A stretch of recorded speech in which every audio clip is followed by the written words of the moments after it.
The city was in the grip of fear as a serial killer stalked the streets, leaving a trail of bodies in his wake.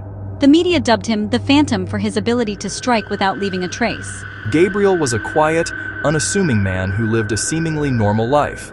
But behind closed doors, he harbored a dark and twisted secret. Gabriel's victims were carefully selected, each one fulfilling a specific criteria that only he understood.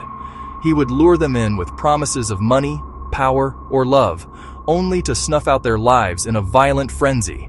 The police were baffled by the lack of evidence left behind, and the city grew more and more terrified as the body count continued to rise. As Gabriel's crimes escalated, so did his desire for recognition.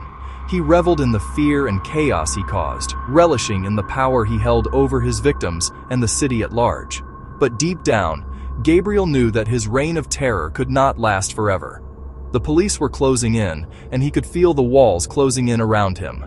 One fateful night, Gabriel's luck ran out.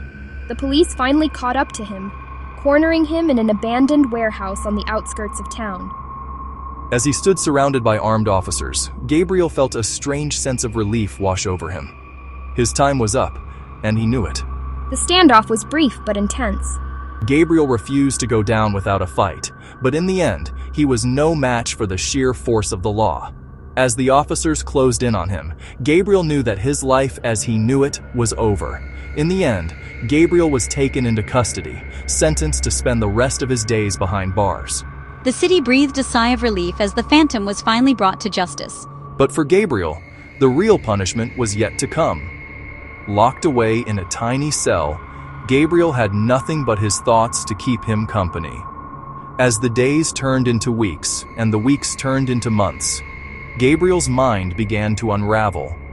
The weight of his crimes bore down on him like a ton of bricks, crushing his spirit and leaving him broken and alone. In the end, Gabriel's saddest fate was not the loss of his freedom or the disgrace he brought upon his family. It was the knowledge that he would never again feel the rush of power that came with taking a life. He was a true phantom now, a shadow of his former self, haunting the prison walls for eternity. And as the years passed and memories of the Phantom faded into obscurity, Gabriel remained a forgotten ghost of the past, a cautionary tale for those who dared to tread down the path of darkness. His sad ending was a reminder that even the most cunning killers could never truly escape the consequences of their actions. Create a YouTube video.